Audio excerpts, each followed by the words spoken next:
We now come to questions. Secretary of State for Defence, Dr. Simon Opher. Question number 1, please. Secretary of State. Thank you, Mr. Speaker. Can I associate this side of the House with your tributes to Lord Wallace and to Lord Flight?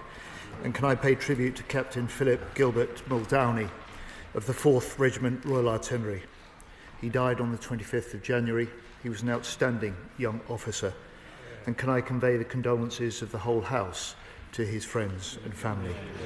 Can I also inform the House, as you know, Mr. Speaker, that my honourable friend, the Armed Forces Minister, is today in the Norwegian High North on reservist training. When we said we would boost the reserves, this is the defence team delivering in person. Turning to the question, Mr. Speaker, my message to great British businesses of all sizes is that we want the UK to be the best place in the world to start and grow a defence business. That's why we set a target to spend an extra £2.5 billion with SMEs by 2028. That's an uplift of 50%. This is a Labour government delivering for defence and delivering for Britain. Simon. Thank you. Imcross, a company in my constituency of Stroud, is a sole supplier of flight critical parts for the Typhoon aircraft and a key supplier for the Vanguard's submarine fleet. They are now on the verge of collapse, and HMRC are filing to wind them up after the owners were prohibited from selling their business on the grounds of national security and sovereign capability. So I ask the Minister, what support is he offering to critical suppliers that are struggling financially, and will he meet with me to discuss what steps we can take to support this company? State. I'm grateful to my honourable friend for championing Imcross in his constituency. I think he will accept that it's right that when British companies that do deliver the sort of sovereign UK capabilities he mentions, that we scrutinise hard any sale to foreign firms. Imcross do indeed play an important role in the Typhoon supply chain and the F-35 supply chain, and my honourable friend, the Minister for Defence, Readiness and Industry, will be happy to meet. Paul Holmes. Thank you very much, Mr. Speaker. Domo, very kind. Domo Tactical Communications in my constituency manufacture drones and communications equipment used around the world. They're having some problems engaging with the MOD on sovereign capability, and the previous Minister of State for Defence Procurement was due to visit them in my constituency, but that meeting has since fallen through since the reshuffle. The Minister on the 25th of November confirmed that he would visit. Can I ask that the meeting is arranged as soon as possible, please? Mr. Speaker, the honourable gentleman points to a firm in his constituency, and it is true that for too long too many small firms have felt locked out of MOD contracts. It is also true that the last government, his government, missed its own targets for SME defence support. And our new Office for Small Business Growth that opened its doors for the first time last week will help turn that around. And at the risk of overburdening my honourable friend, the Minister for the Defence, Readiness and Industry, I'm sure he'd be willing to meet. Chair of the Select Committee, Tanmanjeet Singh Dhesi. Thank you very much, Mr. Speaker. UK defence SMEs remain essential to safeguarding our national security. And while drones remain an essential part of modern warfare, so are helicopters. Yet the Times has reported that our sovereign capability to produce military helicopters could now be under threat because of government indecision as to whether we actually need helicopters or not. Because apparently the Treasury has deemed that they may not be essential to operations going forward. So can the Secretary of State confirm, is it the Ministry of Defence or the Treasury which decides on defence procurement priorities? And also, can he clarify when the decision to award the medium-lift helicopter contract will actually be finally made? Well, my honourable friend and his committee know a great deal more about this than the Times. He will know that there is a current contract process underway and a competitive process for the new medium-lift helicopter.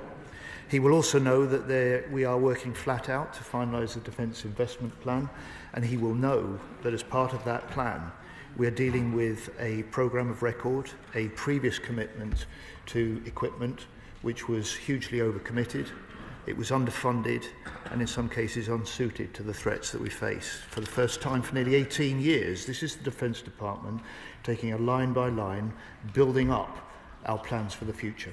Adam Dance. Thank you, Mr. Speaker. Does the Minister recognise that many small and medium-sized enterprises in the defence sector are supported by bigger defence firms? Companies like Honeywell operate on the Leonardo site in Yeovil. Does he therefore accept that if bigger defence firms like Leonardo cannot get contracts like the new medium helicopter contract, we risk losing not just Leonardo but smaller defence firms too? Well, can I say to the honourable gentleman, firms like Leonardo are getting defence contracts, and just the week before last I was in Edinburgh awarding a £450 million contract to Leonardo for a really important part of upgrading our Typhoon jets for the future. Yes, of course, the honourable gentleman is right. The supply chain to smaller and medium firms is often mediated by primes like Leonardo, which is why it's important that since the election we have let over 1,100 major contracts in defence, and 84% of those have gone to British-based firms. James Cartlidge, Shadow Secretary of State. Thank you, Mr. Speaker. On behalf of the opposition, can I associate us with the condolences expressed to the families of Lord Wallace, Lord Flight, and of course the family of Captain Philip Muldowney. Now, Mr. Speaker, last June, from that dispatch box, the Secretary of State promised to deliver the Defence Investment Plan by the autumn. He failed to do so. At our previous orals, in December, he promised to work flat out to deliver the DIP by the end of the year. He failed to do so. With continuous dither and delay, is it no surprise that reports last month indicated the worst sentiment among UK defence SMEs for 20 years? The DIP is well overdue. Can he confirm that it will finally be published this month? We're working flat out to complete the DIP, and he, above all, having been responsible for defence procurement under the last government, will appreciate just how overcommitted his own programme is, will appreciate the truth of his former boss when he said under 14 years the Conservatives have underfunded and hollowed out our armed forces, and we will deal with that overcommitment, we'll deal with the underfunding, and we'll deal with the fact that his plans were unsuited to many of the threats that we face. James MacCleary, Liberal Democrats. Thank you, Mr. Speaker. We all know that we must increase defence spending urgently, but we are not hearing many ways to get that moving right away without harming British security in other ways, slashing international development aid or investment in renewable energy, for instance, just robbing Peter to pay Paul. The Chief of Defence Staff has warned that there is a £28 billion funding shortfall. So I want to offer the Secretary of State a practical, costed way to close much of that gap.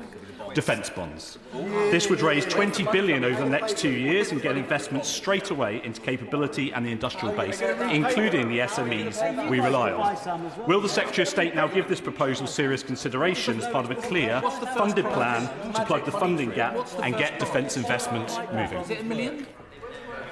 Well, Mr. Speaker, I remember when his predecessor stood in this House after the election arguing, like the honourable gentleman opposite did, for this country investing 2.5% of GDP by 2030. The honourable gentleman called for that 13 times before the Prime Minister a year ago said we would do it 3 years earlier than he or the other party. We will look at any potential way of raising the level of investment going into defence. But I just say to the honourable gentleman, he could start by recognising that this is a government that has made a commitment and is making a record investment in defence, the largest increase since the end of the Cold War. And I note that in passing, he seems to be against the way that we will fund this and reach 2.5 and 2.6 next year. Just to say, we are only on question one. If you can help me, that would be useful. Toby Perkins. Question number 2.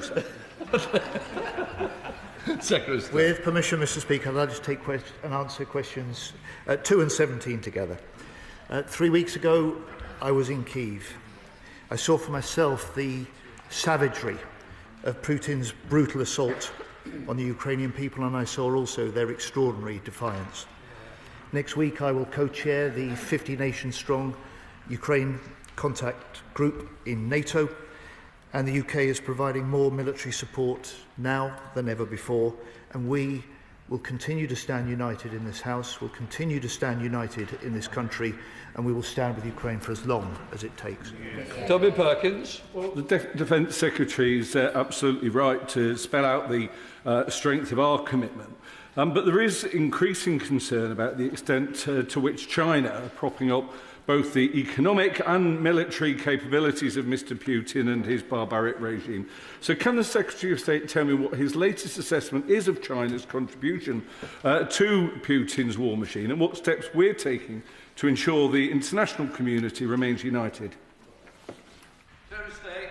My honourable friend is right to raise this, Mr Speaker, and as a nation, as a government, the UK will not hesitate to act against those that are supplying and funding Putin's war economy.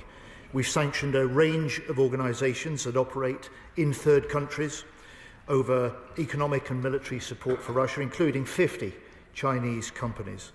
So we'll continue to work across other nations, with other nations, and to bolster the support for Ukraine and the principles of the UN Charter. Rachel Taylor. Thank you, Mr Speaker. In North Warwickshire and Bedworth, many, like Felicitas in Northallerton, have welcomed Ukrainian refugees into their homes, and they've stood by Ukraine, just as this Labour government has. Meanwhile, Reform-led Warwickshire County Council has removed the Ukrainian flag from County Hall, despite public protest. Given the ever-growing threats of Russian aggression, what steps is the UK taking to strengthen its anti-submarine warfare capabilities? Well, first of all, Mr Speaker, my honourable friend is right that as politicians of any party, we are judged on what we do, not just what we say, and the performance of reform-led councils will certainly come home to roost, I suggest, for his party. But my honourable friend is right, and in this new era of Russian threat, we must ensure that our Royal Navy has the innovation it needs to detect, to track and to deter threats beneath the waves. And so today we've announced a new £40 million contract with a British-based SME to buy new sonar buoys, exactly to be deployed and used beneath the waves to track Putin's subs. Right, Rishi Sunak. Thank you, Mr Speaker. Mr Speaker, our Ukrainian friends don't just want to physically rebuild after this devastating war, but recover with a modernised, reformed economy that can attract investment and support their entrepreneurial population. Now, this is something Britain can help with, given our strengths in defence, technology and indeed as a global financial centre. So could I ask the government to fully lean into these efforts alongside our allies, the IMF, the World Bank and the private sector, because an economically strong Ukraine is not just good for Ukraine's future security, but ours as well. The honourable gentleman is entirely right. A strong Ukraine is the key to a long-term secure Europe. He is also right that British defence, British innovation and British financial muscle can help Ukraine in the medium term. I think he'd also recognise that we can contribute to Ukraine in a unique way, having been, since the start of Putin's brutal invasion, the country that has been Ukraine's closest and most reliable ally under both governments. Voaden. Mr Speaker, as we approach the 4th anniversary of Russia's full-scale invasion of Ukraine this month, with reports that Russian troops have killed 12 people and injured 17 others after launching a drone strike on civilians just yesterday, the brutality of Putin's war shows no sign of abating. So can the Secretary of State confirm that the UK will not follow any US lead that undermines Ukraine's sovereignty or territorial integrity? And will he commit to maintaining Britain's military support at current levels or above, ensuring that decisions about Ukraine's future remain with Kyiv, not with Washington or Moscow? Mr Speaker, Ukraine's sovereignty, its territorial integrity is at the heart of our determination to stand with Ukraine. We are determined to step up our support for Ukraine, and this House will recognise the brutal attack on those mine workers going to work in order to mine the coal to keep their own Ukrainian citizens warm in this unprecedented cold period in Ukraine. Richard. Number 3, Mr Speaker. Minister. Thank you, Mr. Speaker. Pembrokeshire is at the heart of Britain's defence future. I'm excited about the opportunity for local people, and to help deliver that, I'm proud that it is this Labour government working with the Labour government in Wales that are progressing the defence growth deal for Wales that will help prove that defence is an engine for growth right across Wales. Thank you, Mr. Speaker. I welcome the government's increased investment in the defence sector in Pembrokeshire. It represents a real opportunity for businesses and the local community. Good, well-paid jobs, strong local supply chains, all strengthening our national security. Can the Minister set out what engagements he's had with the local supply chain, as well as any discussions regarding the new munitions and energetics factory in Milford Haven? Can I thank him? Since I met the honourable gentleman, we've been discussing how we roll out faster the new munitions factories that as a government we're committed to deliver, but also how we can support the growth in skills. And as part of our £182 million for skills in the Defence Industrial Strategy, that includes skills funding for Wales, and the opportunity that the Defence Growth Deal provides is to uplift skills for defence right across Wales, and I'm happy continuing our conversations as to how that can benefit his constituents in Pembrokeshire. Others to come. Question 4, Mr. Speaker. Secretary of State. Mr. Speaker, as the Strategic Defence Review set out, the High North is becoming more important to the UK and to our NATO allies as it becomes more accessible through climate change.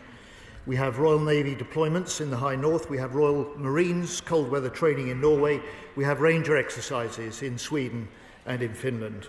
We will continue to step up on Arctic security alongside our NATO and alongside our GEF allies.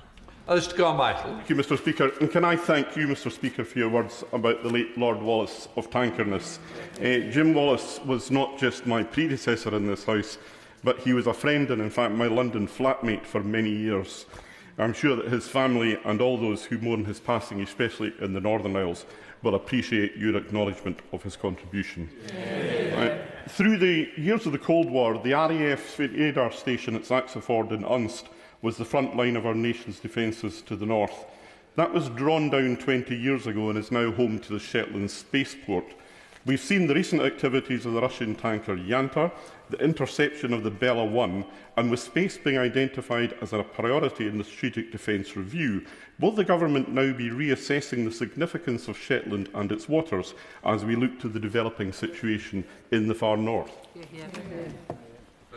Mr. Speaker, we deeply value that the role of Shetland and Scotland in general plays to reinforce the security of the United Kingdom.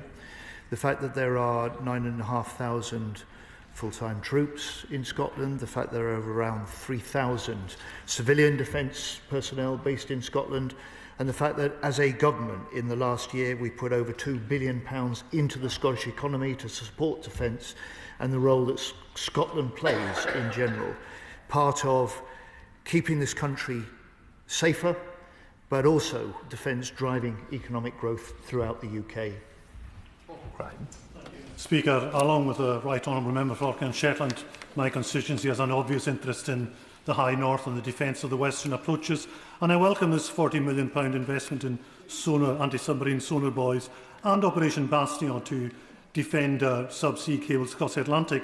But can the Minister give us a similar assurance about the integrity of cables and between cables and communications between our islands across the Pentland Firth, the Minch, the Irish Sea and even the Isle of Wight? Well, my honourable friend points quite rightly to a growing level of Russian activity in particular that monitors and potentially threatens our critical undersea infrastructure.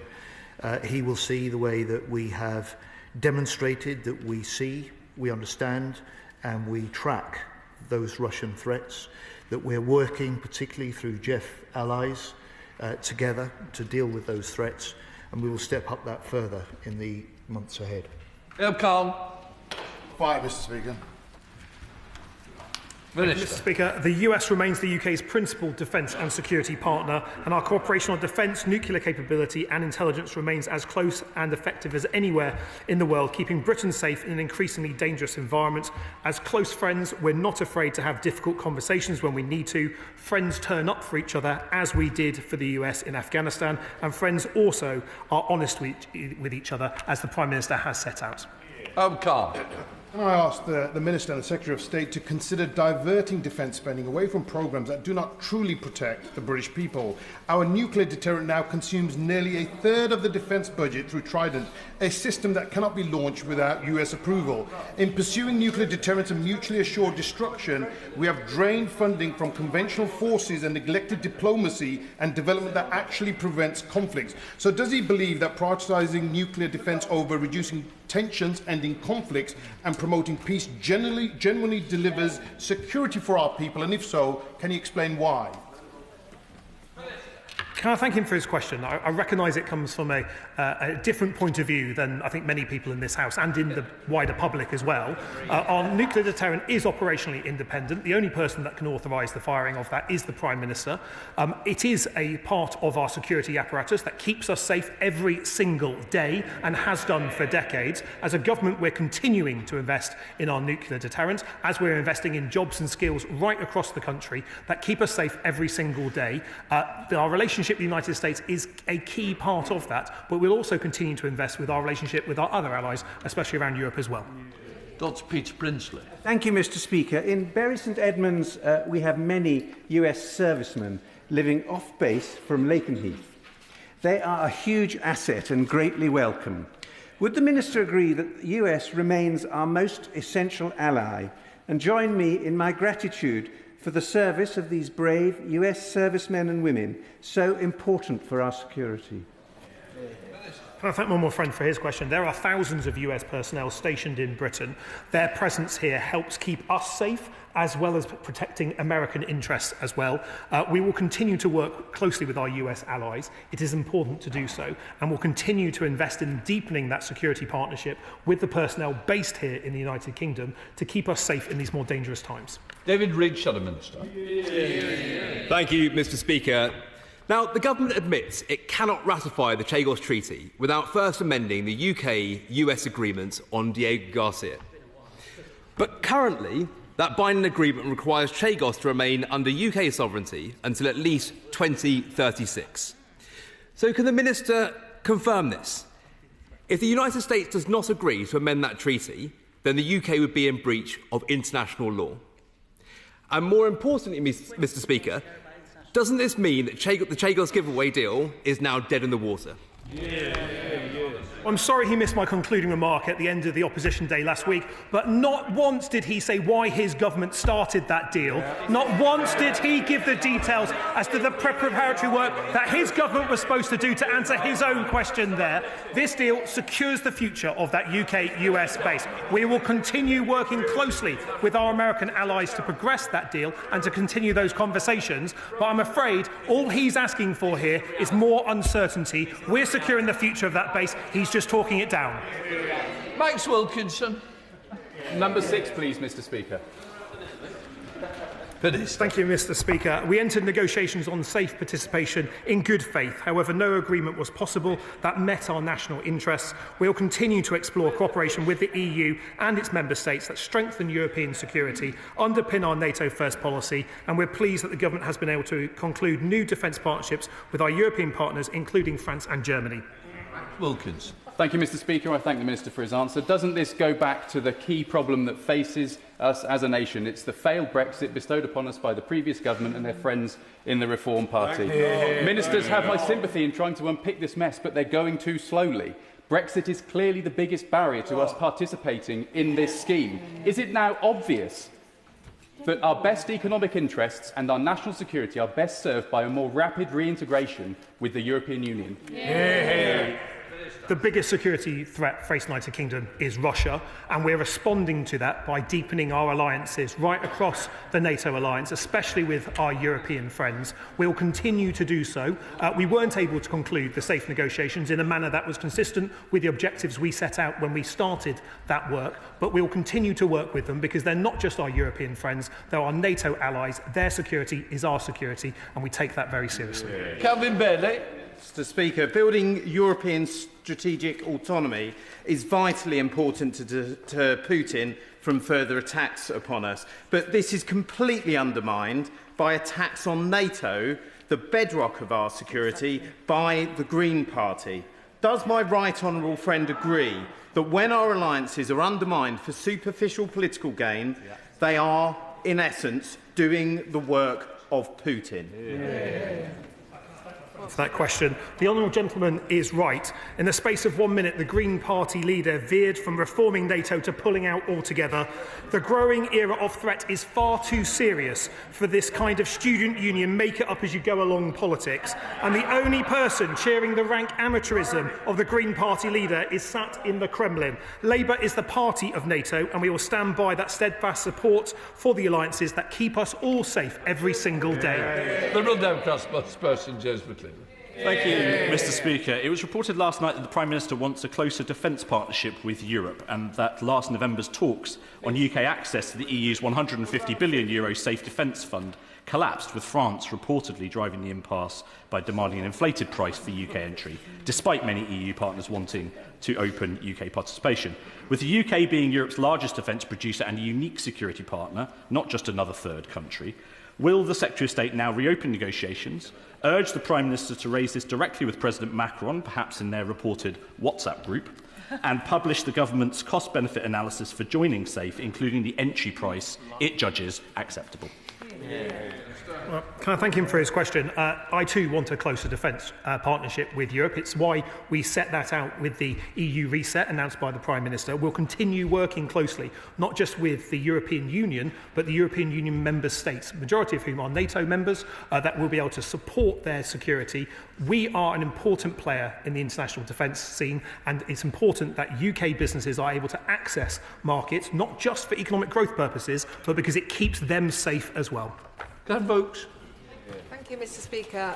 Question number 7. Minister. With permission, Mr. Speaker, I should like to answer questions 7 and 16 together. I thank the honourable members for their questions. Veterans across this country are benefiting from record levels of investment. The new veteran strategy celebrates our remarkable veterans as a vital national asset, with £50 million for Valour and £12 million for the Reducing Veteran Homelessness Programme, alongside Operations Courage, Restore, Fortitude, Ascend and Nova. We are committed to ensuring our veterans can easily access support they deserve when and where they need it. Vokes. Veterans in my constituency benefit from the stellar Monmouthshire Veterans Support Hub in Abergavenny. Organisations like this and the volunteers that keep them running are invaluable to our communities. We also have excellent branches of the Royal British Legion and a veterans-informed GP service in Monmouth. As the government's Valour programme gets underway, will the Secretary of State accompany me when I next visit the Monmouthshire Veterans Hub, not only to sample their brilliant breakfast fry-up, but also to see the brilliant examples of what can be achieved by these support hubs? It's truly wonderful to hear the great work being done in her constituency to support veterans. And far be it from me to get in between the Secretary of State and a fry-up, but I may, if I can, take his place on a visit. John Whitby. Thank you, Mr. Speaker. Can I ask the Minister what assessment she's made of the adequacy of housing provision for military veterans, particularly for those with service-related injuries or disabilities, in rural areas like Derbyshire Dales, where there is severe pressure on our affordable and supported housing stock? I thank the honourable member for that question, and he raises a very important point. Those veterans who choose to resettle in rural areas may face additional challenges to access the services that they deserve. This government is committed to reducing veterans' homelessness, and I note the £12 million that we have spent to do so. On his birthday, Lincoln John. Thank you, Mr. Speaker. Can I ask the Minister whose job it is to protect and enhance the moral component of fighting power? I thank the honourable and gallant member for that question, and happy birthday. I think that to protect the moral component of fighting power is a duty that is, of course, on those of us who have the huge privilege of serving as ministers in this government. And indeed, I'm sure that every officer would also know that they have a role to play as well. Ms Summer Roberts. The Veterans Commissioner for Wales has said that veteran support to tackle substance abuse, mental health crisis and also residential services do not exist within the NHS in Wales as they do within the NHS in England. So what steps is she taking to work with the Commissioner and with the Welsh Government to improve access to these essential services? And will she encourage veterans to attend my event in Carnarvon on Sunday, which brings a host of key support organisations together? I thank the honourable member for her question and echo the excellent job she's done to promote her event. Of course, my commitment to veterans goes across this entire nation, and we must do what we can, where we can, to ensure that veterans, wherever they are located, can access the support that they need. I know that some of the matters she refers to are devolved, but I, of course, work with all of my counterparts across the devolved administrations to deliver. Shadow Minister Mark Francois. Thank you, sir. We had hoped to see the Armed Forces Minister here today, but we accept that he is on manoeuvres. More seriously, we learnt last week... Thank you, sir. We learnt last week that the Prime Minister's interest in British Army veterans once even stretched to working with disgraced lawyer Phil Shiner to help prosecute them. What's the Minister's reply to the subsequent comment from General Sir Peter Wall, former head of the British Army, who said of those actions, and I quote, "If that's the Prime Minister's moral stance, then one has to ask questions about how compatible that is with his job of making decisions about putting soldiers in harm's way in the national interest for the defence of the realm." What's the answer to the former Chief of the General Staff about that? I know that the honourable member who played such an who played such a pivotal role in the previous government's disastrous record on looking after these armed forces, whether it was overseeing horrendous decline in accommodation, real-term cuts to military pay, or indeed the hollowing out and underfunding of armed forces. So I know he is not a details man, but I would just gently remind him that the Prime Minister did not work with that individual or with any organisation, and his role was limited. His role was limited to working with the Law Society on points of law. He actually has a record of representing people who were wrongfully accused or killed on operations. Mark Francois. Try this for detail. Why should any British soldier, past or present, or those who commanded them, owe loyalty to a Labour government which contains an Attorney General who once willingly represented Gerry Adams, or a Prime Minister who once wrote a legal treatise on how best to prosecute them under the ECHR? Why, before he was elected to Parliament, did our Prime Minister agree to take formal legal instructions from Phil Shiner, a man hated throughout the British Army for his years of false claims against veterans, for which he was subsequently convicted as a fraudster and struck off? What kind of politicians support our soldiers by helping to sue them? I think it is well known in this House that the Prime Minister was a human rights lawyer, and so obviously wrote in connection with that. I think what really stands testament to the Prime Minister's support for veterans is the fact that this government is delivering record spending for veterans. We're rolling out the 50 million Valor hubs, and I think that speaks for itself. And the message, Question number 8, Mr. Speaker. Minister. Thank you, Mr. Speaker. I've paused IOC for Ajax until the investigations into the safety incidents have concluded. Let me be clear, I want the MOD and our forces to be bold, to innovate and challenge, but they must never compromise on safety. We're preparing a recommendation on next steps with Ajax, and I'll keep this House informed, as I have done since the Excise Titan storm on the 22nd November last year. And the message. Mr. Speaker, the Minister knows I have a keen interest in this topic. Obviously, we know that there were 33 injuries sustained during Excise Titan storm. Initial operating capability for Ajax was achieved by General Dynamics on the 23rd of July. And between the 23rd of July and Excise Titan storm on the 22nd November, there were 3 other excises: Excise Scorpion Cyclone, Excise Cyclone Storm and Excise Tradewind. I wrote to the Minister last year in a written question and asked him how many injuries were sustained, and I'm yet to receive a response. Could he confirm how many instances of noise and vibration injuries were sustained on those 3 exercises, and whether there were any injuries that resulted prior to him signing off IOC on the 5th of November? As the Member of Parliament who PQs the MOD the most, it's good to know that he keeps track of all his questions. I'm certain I have replied to that, but I will check when I get back to the Department to make sure he has it.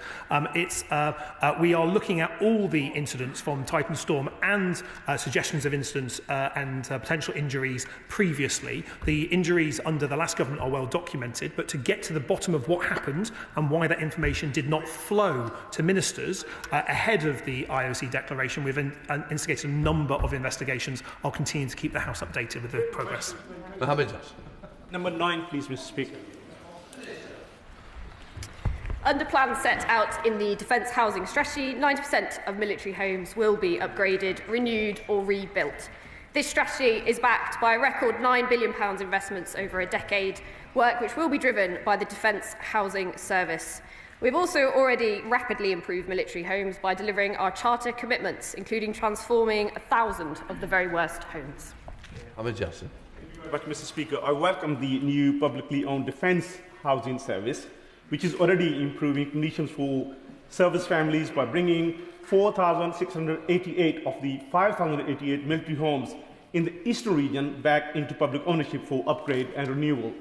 Does the Minister agree that we must continue investing in our armed forces, the backbone of our national security, and that after years of neglect under the last government, Labour's £9 billion military housing strategy is finally delivering the homes and support our service families deserve?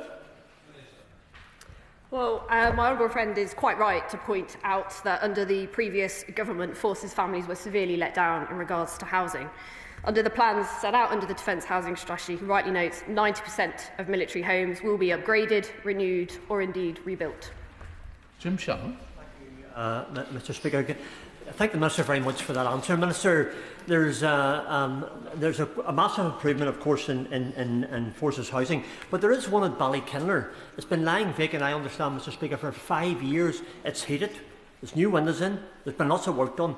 I've written to the MOD asking this question. Is it not possible with the properties that are not being used that they get used for another purpose? For instance, it could be used for youth camps, for youth groups. It could be social housing as well because it's secure within Ballykinler. It's a specific question. The Minister may not be able to answer, but I very much appreciate an answer back on that. Thank you so much.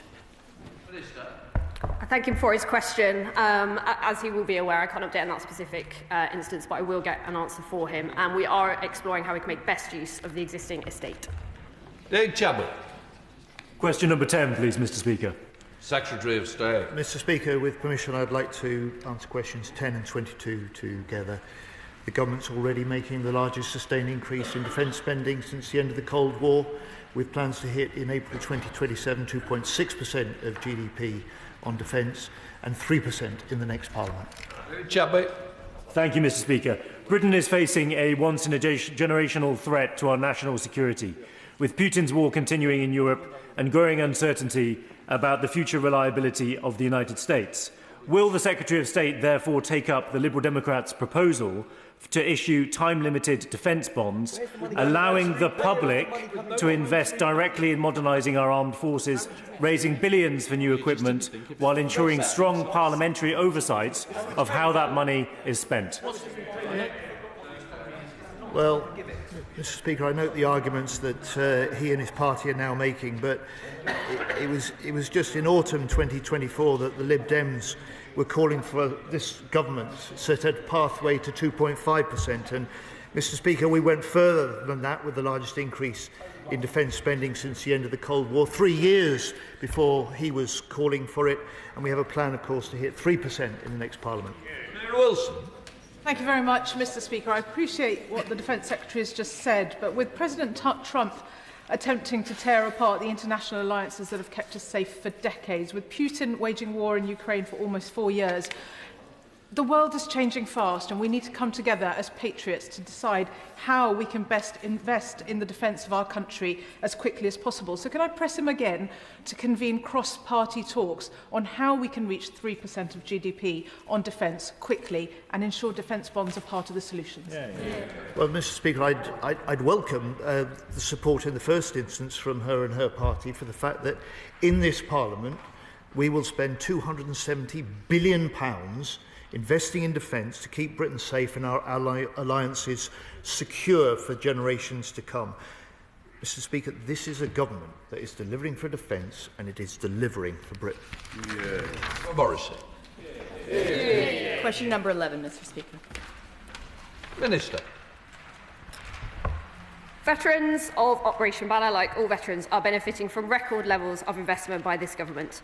The new veterans strategy celebrates our remarkable veterans with £50 million for Valour and £12 million for reducing the veterans' homelessness programme.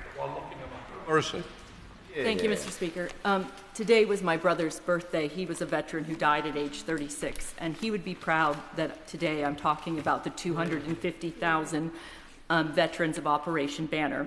And they put their lives at risk to fight to keep us safe and free. And those veterans deserve our support.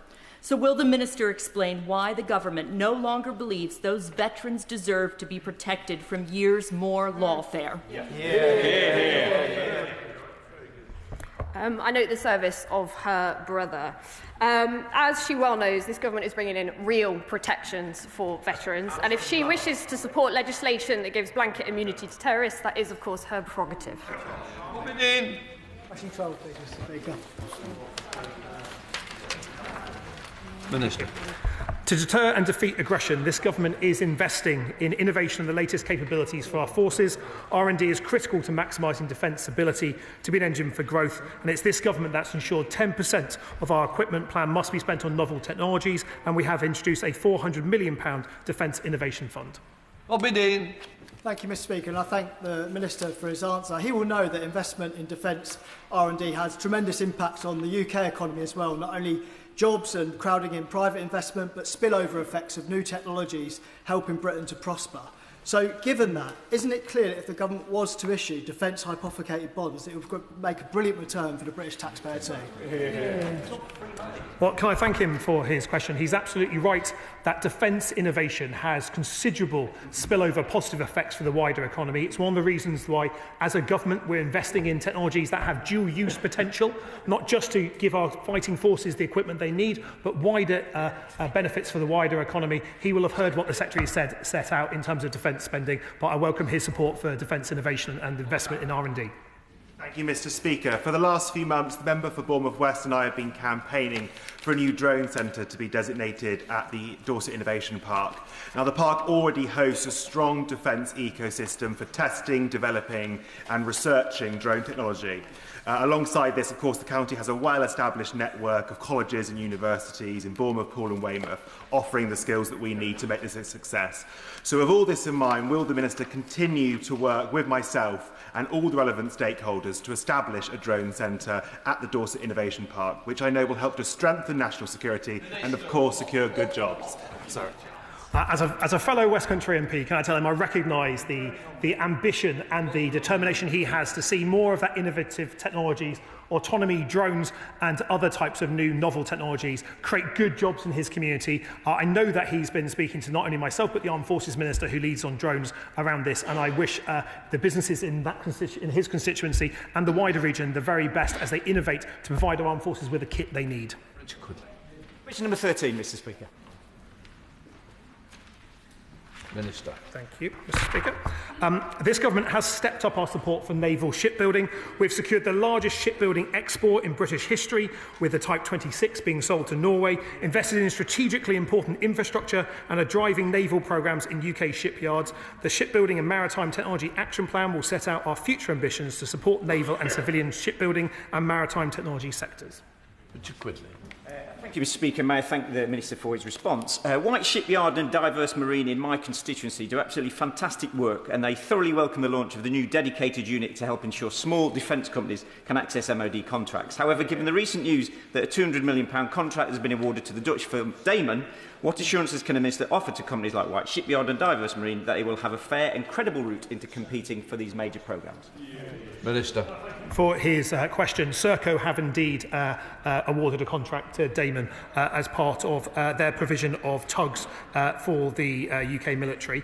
We've set out very clearly, Mr Speaker, our intention that more of our rising defence budget should be spent with British companies, supporting the construction of more naval assets in British shipyards. We'll continue to do so, not just supporting Type 26s and Type 31s being built in Scottish shipyards, but as we move to a hybrid navy, more platforms being built in shipyards right across the United Kingdom. In room. Speaker, we could better invest in naval shipbuilding if the government listens to a report that's been published by the National Audit Office, which estimates £1.5 billion a year of defence spending is lost to fraud, and that the Ministry of Defence recovers only 48p in every pound spent on counter-fraud work, less than other departments. What will the Minister do to ensure more of that funding can be recovered for our national defence? For raising this question, let's be absolutely clear. Any money lost to fraud is people taking money away from our national security and our national defences, and it is unacceptable. As a department, we're looking at how we improve and continuously improve our anti-fraud measures. We'll continue to do that, and as we roll out increased defence spending, it is even more important that we spend this wisely. Cameron Thomas. Mr Speaker, question 14, please. Thank you, Mr Speaker. The United Kingdom's nuclear deterrent is completely operationally independent. Only the Prime Minister can authorise the firing of the UK's nuclear weapons, and even if they're deployed as part of a wider NATO response, £15 billion is being invested in the Sovereign Warhead programme over the course of this Parliament. Cameron Thomas. Speaker, if the government wants to make an inroad to the EU Safe Fund via Emmanuel Macron, it could do worse than recognise the foresight of Charles de Gaulle, whose suspicion of the US has been fully vindicated by Washington's national security strategy. Now, the French nuclear deterrent is the only truly independent nuclear deterrent. What steps is the government taking to minimise the UK's reliance on the US for nuclear deterrent servicing? Can I thank him for his question? Our nuclear deterrent is operationally independent. It supports thousands of jobs up and down the country. We'll continue to invest in the skills required and the technologies required to keep our continuous at-sea nuclear deterrent at sea. We'll continue to invest in that sovereign capability, but we'll continue to participate across defence programmes with our partners, both in the United States and in Europe. Question 15, please, Mr Speaker. Who's doing it? Minister.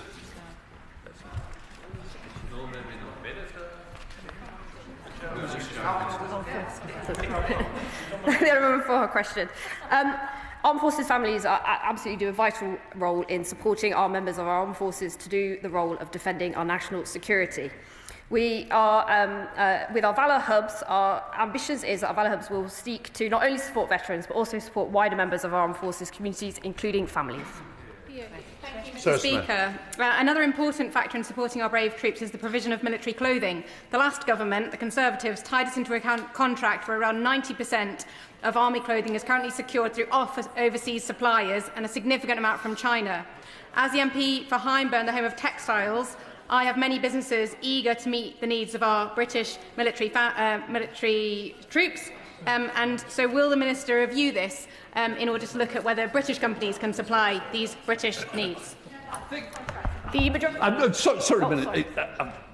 Can you see how you can weave it in? Because it is about families, and I think this is about supply of garments, isn't it? Good luck. Let's have a look. I know that armed forces families will be very concerned about the kits that their loved ones are wearing. And I know the majority of our clothing is sourced from British companies, but I'm sure my colleague will be happy to speak to her about this issue in more depth. Alicia Kearns. Thank you, Mr Speaker.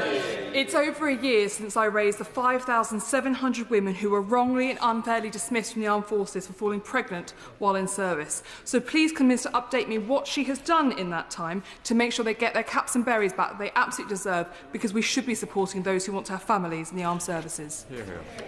She rightly raises a very important point. I have had updates from officials on this matter, and I will push for a further timeline to update her on. We come to topicals. Rebecca Smith. Question number 1, Mr. Speaker. Stay.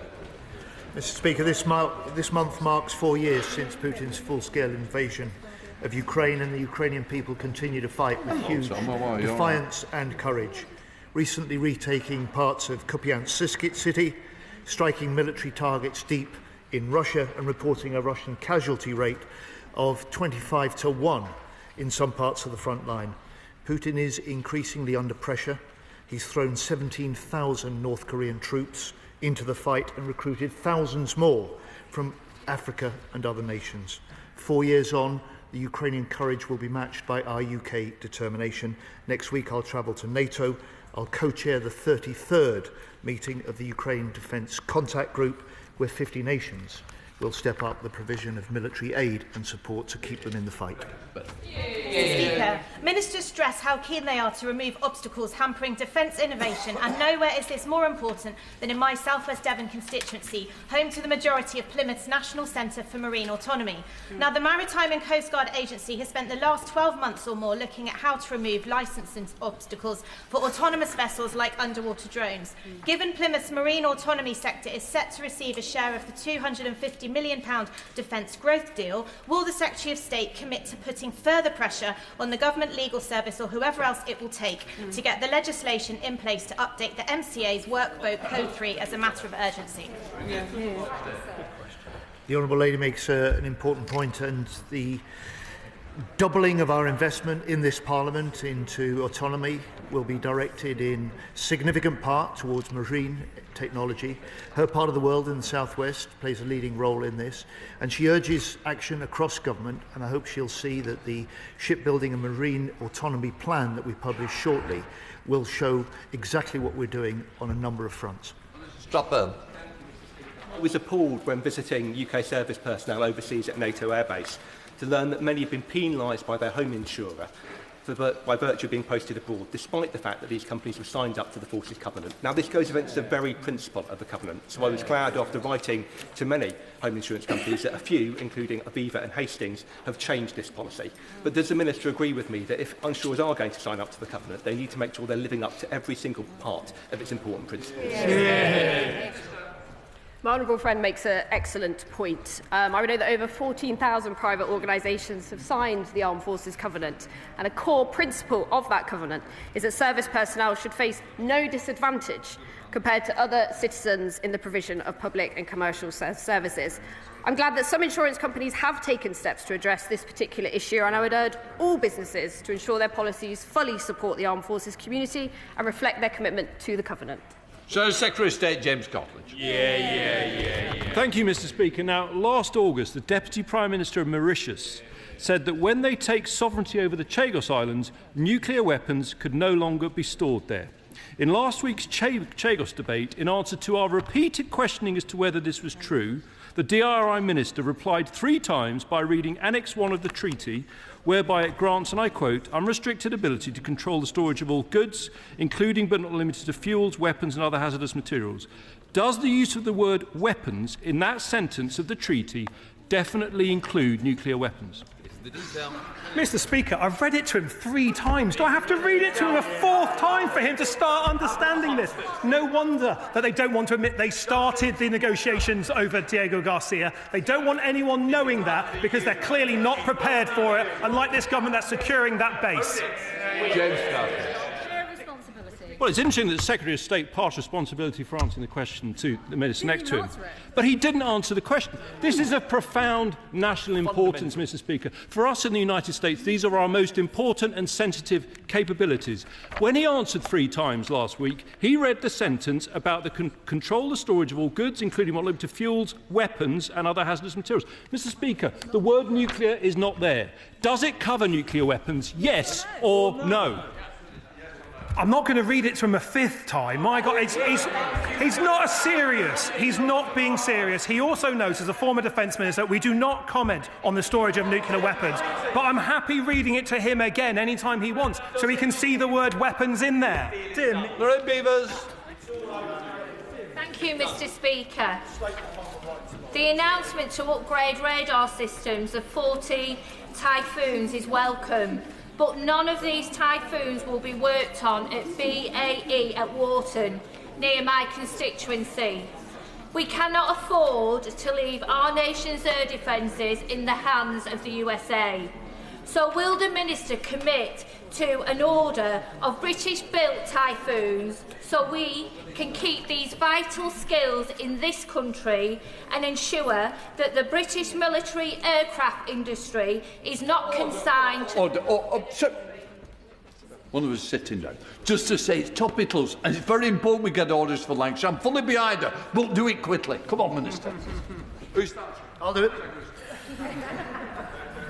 Mr. Speaker, you above all people will recognise the importance of the contract we let to Leonardo 10 days ago to £450 million to upgrade British Typhoon radars, and you will understand, and I say to my honourable friend, that those radars will be a big part of how we sell Typhoons, which will be made and assembled in Lancashire to other nations like Turkey. We'd like the further order on the Typhoons, but don't worry, Sarah Dyke. The need for increased defence spending is clear, but the growing uncertainty over the future of the new medium helicopter contract has left Leonardo in the lurch. Over a year after the company was left as the only tender, it's putting our national defence readiness at risk and the jobs of hundreds of my constituents in Glastonbury and Somerton. As the delay now extends well beyond reason, can the Minister provide an update on the Defence Investment Plan? As the Secretary of State set out earlier, we're working flat out to deliver the Defence Investment Plan, and we're continuing to speak to our colleagues in Leonardo, not just about NMH, but how we're investing in Leonardo services nationwide. Sadiq Kumar. Thank you, Mr. Speaker. Many injured service personnel face prolonged recovery journeys where access to specialist rehabilitation is crucial. How is the Department expanding the role of allied health professionals within the Defence Medical Service to strengthen rehabilitation, provide joined-up care from injury through to recovery? Good question. My honourable friend makes a very important point, and all armed forces personnel are supported by dedicated and comprehensive rehabilitation services. Allied health professionals play a crucial role in supporting the treatment and rehabilitation of armed forces personnel in the UK and on operations. Thank you, Mr. Speaker. The Armed Forces Bill has provisions extending anti-drone permissions to the UK Armed Forces and UK bases. RAF Croughton is a US Air Force base in my constituency. So will these changes give US personnel the same updated authorities that are being extended to the UK Armed Forces? Good question. Mr. Speaker, I take that as an early indication the Honourable Lady might want to serve on the Bill Committee, in which case we'd welcome her stepping forward like that. I think she'll recognise that the framework for legislative framework that allows us to take the action to bring down malign and menacing drones over UK defence sites and defence bases is long overdue, and I look forward to her support in doing that. Thank you, Mr. Speaker. The ongoing threat to our nation's security from grey zone activity illustrates the importance of international associations and alliances such as NATO. Does my right honourable friend therefore share my concern at what the leader of the Green Party said yesterday, when in the same sentence he said he would leave and reform NATO? And doesn't it just show how unserious he really is? We live in incredibly uncertain and difficult times, and it is because of that that the clarity and the strength of our commitment to NATO matters.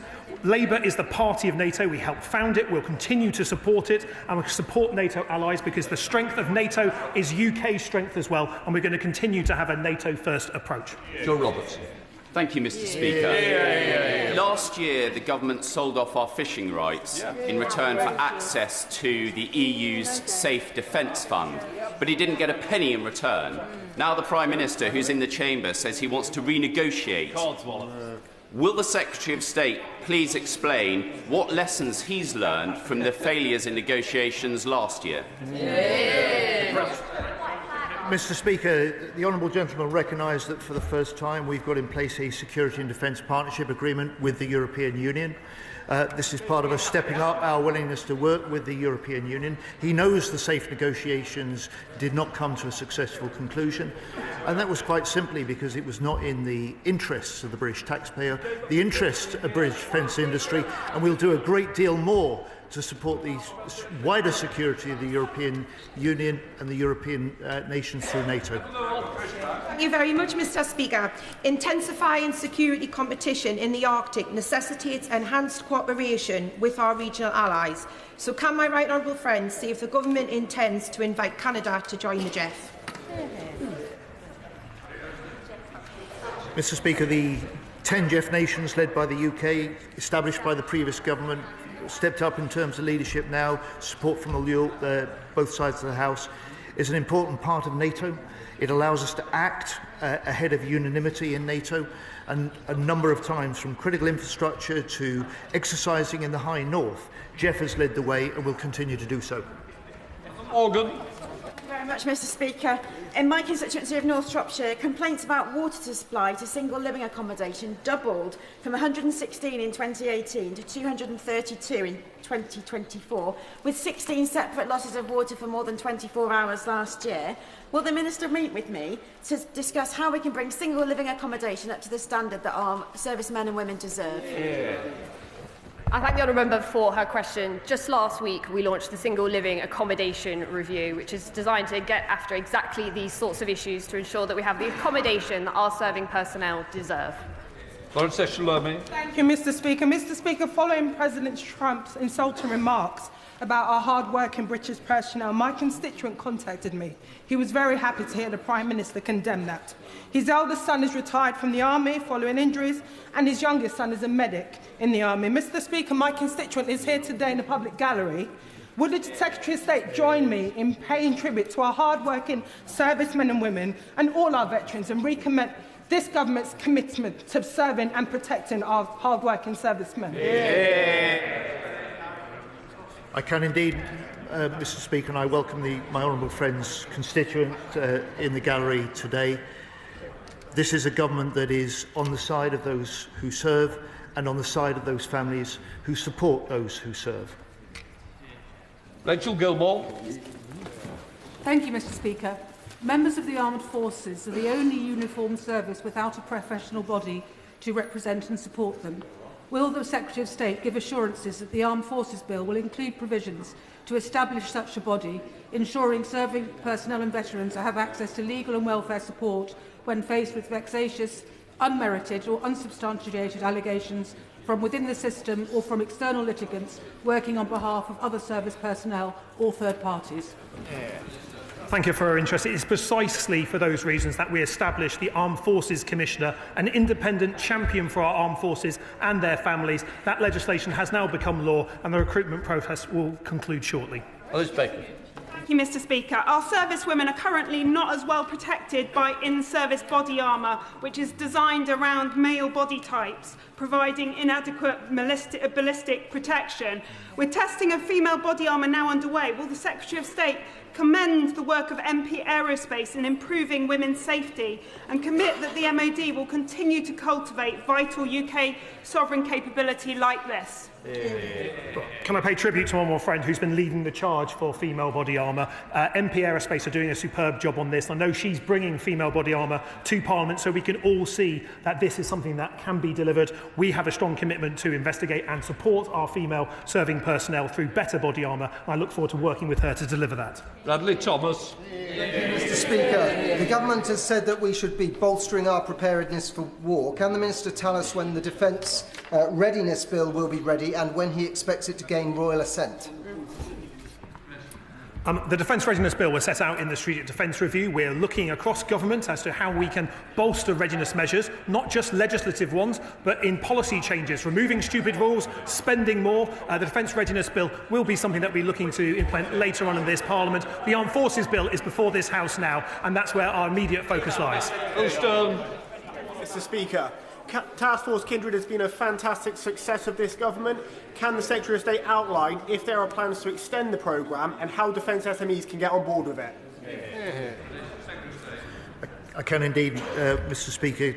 Task Force Kindred has been at the heart of the UK's rapid response and our reliability as Ukraine's closest ally since Putin first invaded Ukraine nearly 4 years back. It will continue to play a central role in the future, and it has lessons for the way that we need to secure and provide our own kit and own systems for our forces too. Final question, Greg Smith. Thank you, Mr. Speaker.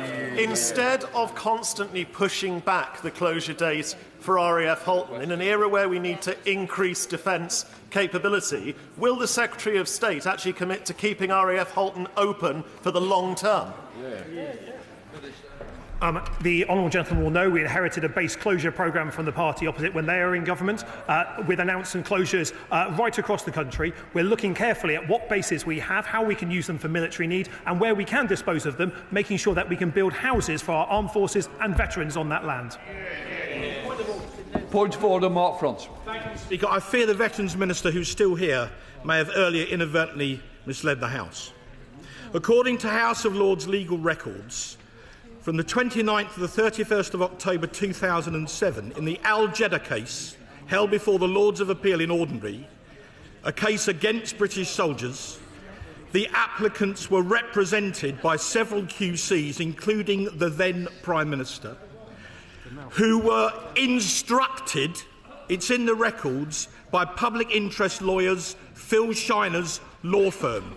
Would the Minister or the Prime Minister care to correct the record? State. Right, honourable gentleman, I will set the record straight, including his remarks before the House this afternoon. We've had enough of trying to continue this debate. It no ends. We're now coming to the statements. We'll just let the front bench change over.